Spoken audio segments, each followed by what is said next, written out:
Salut à tous, bienvenue sur la page Dreamer. Donc voilà, aujourd'hui, ça fait un peu plus d'un an que je voyage avec Lucretia en Amérique du Sud.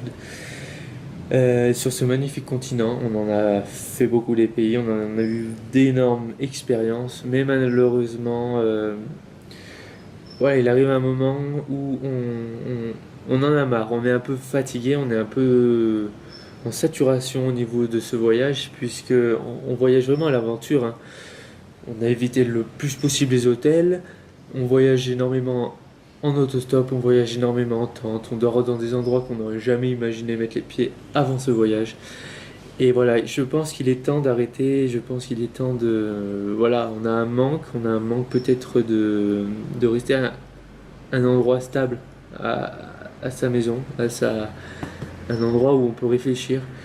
Parce que pour ma part, j'ai perdu beaucoup d'ambition, j'ai perdu beaucoup de projets dans ce voyage, puisque j'ai le temps de rien faire. Même au niveau des vidéos, voilà, mon objectif c'était quand même de vous faire partager quelques vidéos de ce voyage.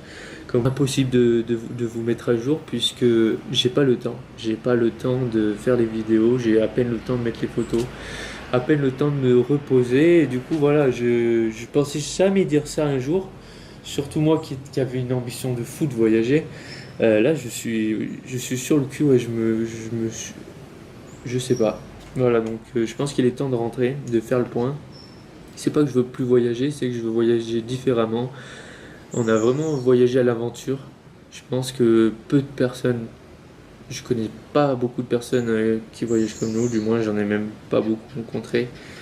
La majorité voyage quand même en hôtel, en bus, voyagent dans le confort, ont quand même gardé un confort et leur donne un peu plus de champ libre derrière pour travailler sur des projets, voilà, pour faire des choses concrètes.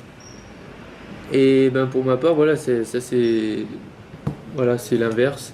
Ça m'a un peu déstabilisé. Et ouais, donc les prochains voyages à gestion du temps différent, peut-être voyager sur moins de temps et différemment. Et surtout que voilà, sortir du confort, un confort européen à un confort très moyen, c'est pas évident pour tout le monde. Voilà, je vous laisse de toute manière, voilà, je vais continuer les vidéos, je vais essayer de terminer celle que j'ai commencé. Euh, et tout de suite, là, je vous envoie celle que nous avons fait au Chili, la Carretera Austral, une route qu'on a fait totalement en autostop, donc qui reflète vraiment notre voyage. Une route en gravier qui s'étend sur plusieurs kilomètres et on l'a fait en plusieurs jours. On a dormi dans des coins voilà où on pouvait. Et c'était une route 100% des dos, 100% autostop, où il fallait voilà, trouver une voiture pour avancer, tout simplement parce que les bus étaient très rares. C'est une route qui est pratiquement pas pratiquée par les autobus. Donc voilà, c'était une expérience enrichissante malgré tout. Je vous envoie ça tout de suite.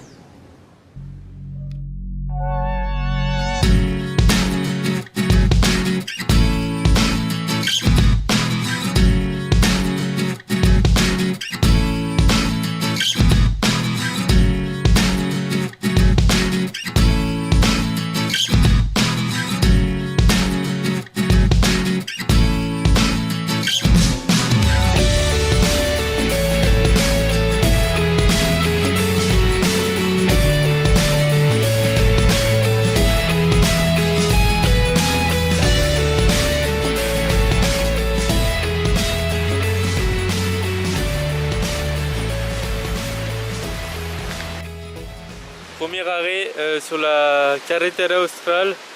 Donc on est tout près d'un petit village qui s'appelle Rio Tranquilo.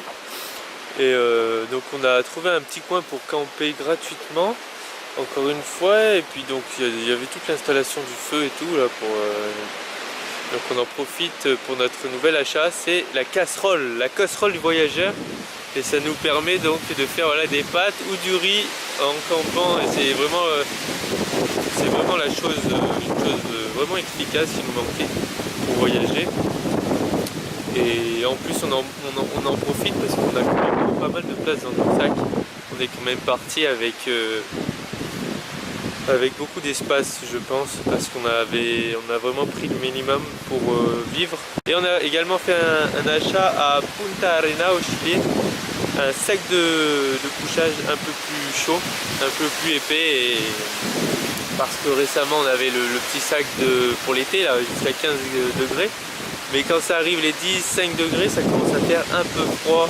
Du coup on a acheté un bon sac de couchage qui peut aller jusqu'à 0 voire moins 5 degrés. Au moins on est tranquille. Vu qu'on va voilà, jusqu'au Pérou, on va quand même passer par la montagne, on ne sait pas trop comment ça